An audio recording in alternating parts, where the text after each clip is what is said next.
Welcome back. All right, news of the day video for all you fine people on the internet for your Wednesday, October the 11th. I want to start off talking about Connor Bedard because I've seen a lot of complaints about how much attention Bedard's getting and how there's like saturation and oversaturation when it comes to coverage on him. But this is something that the NHL, I think, A, they've done with certain star players before, but B, it's necessary. It's necessary to build basically the excitement for this new player, and Bedard showed last night he's worthy of that attention. He's only 18 years of age. He's very young to already be playing in the National Hockey League. He did not look out of place with the Chicago Blackhawks. Yes, he got owned in the faceoff circle because he's young. I'm old enough to remember when Sidney Crosby came into the NHL, and yeah, his faceoff game was not what it is now.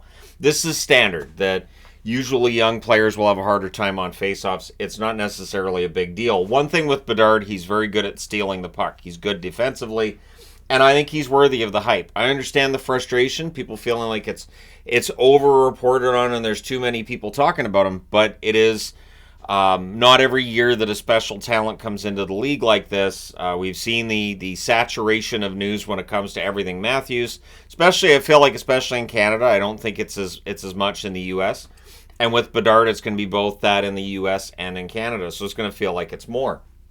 But Sidney Crosby, Alex Ovechkin, lots of attention paid to them throughout their careers, and rightfully so.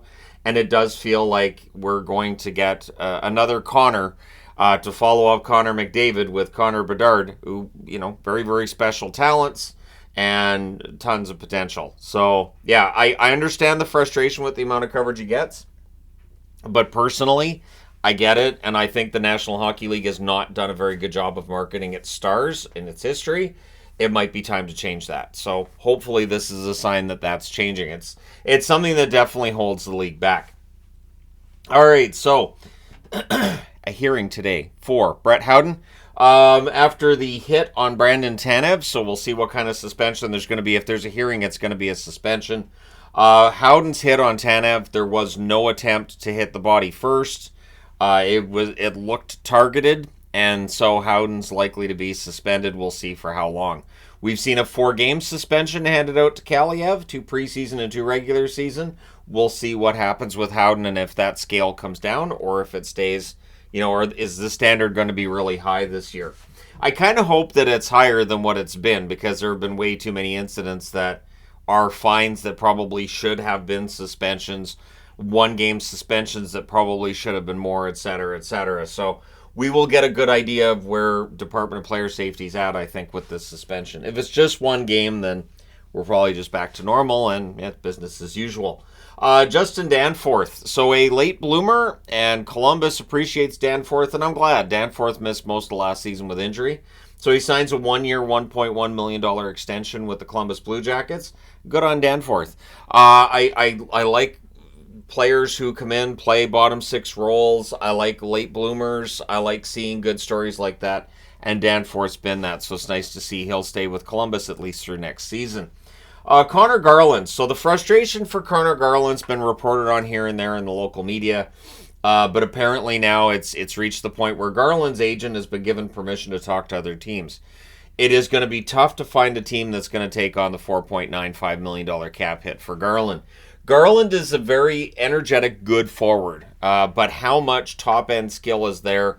Does he really and truly belong in the top 6 at this point in his career? Should he be a third liner? And if he's a third liner, then that $4.95 million cap hit becomes a little more difficult. So the Canucks have given him permission. Keep in mind, last year they gave Besser's agent permission. Besser's still there. I don't know that Garland's necessarily going to be able to find a taker, but if the Canucks are giving the agent permission to talk to other teams, they're at least seeing what's out there, and we'll see whether or not he ends up getting traded. One note for tonight's game for the Vancouver Canucks, they will not have Bluger in the lineup. Looks like Höglander's drawing in, probably as a result of Bluger being out. He was not at morning skate, so he's not in the top 4 lines. He's very, very, very unlikely to go tonight. It is very rare for a player to miss the morning skate and then end up in the lineup. Not unheard of, but it usually indicates that a player's out. Lindy Ruff. So remember like a year ago that Devils fans are fire Lindy and then sorry Lindy. The Sorry Lindy tour continues in that the organization has given Lindy Ruff a multi-year extension.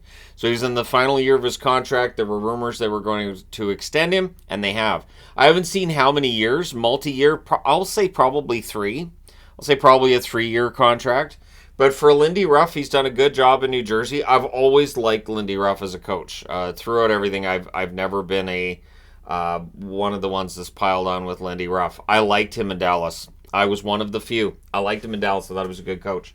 I really didn't blame him. And when the Stars fired him, I did a video saying I didn't blame him, and that's still on the channel. So yeah, Ruff signs a multi-year extension with New Jersey. Good. Glad to see that. And hopefully New Jersey has a big year. I'm predicting a big year for New Jersey. Dom from The Athletic, he updated his model. Apparently there was something wrong with the model, and now New Jersey's number 1 in points. So there you go. That's where Devils fans go, now the model works. So, all the best to the Devils this season. Rope Hintz is considered a game-time decision for the Dallas Stars for their next outing, and so we'll see, well, for their first outing, right? And so we'll see, without Hintz in the lineup, what they would do, and with Hintz in the lineup, how many minutes will he play? How healthy is he going to be? All that other fun stuff, but there you go. Let me know your thoughts in the comments section below, as always. Don't forget to hit like and subscribe if you're browsing your way through. You just happened upon this video.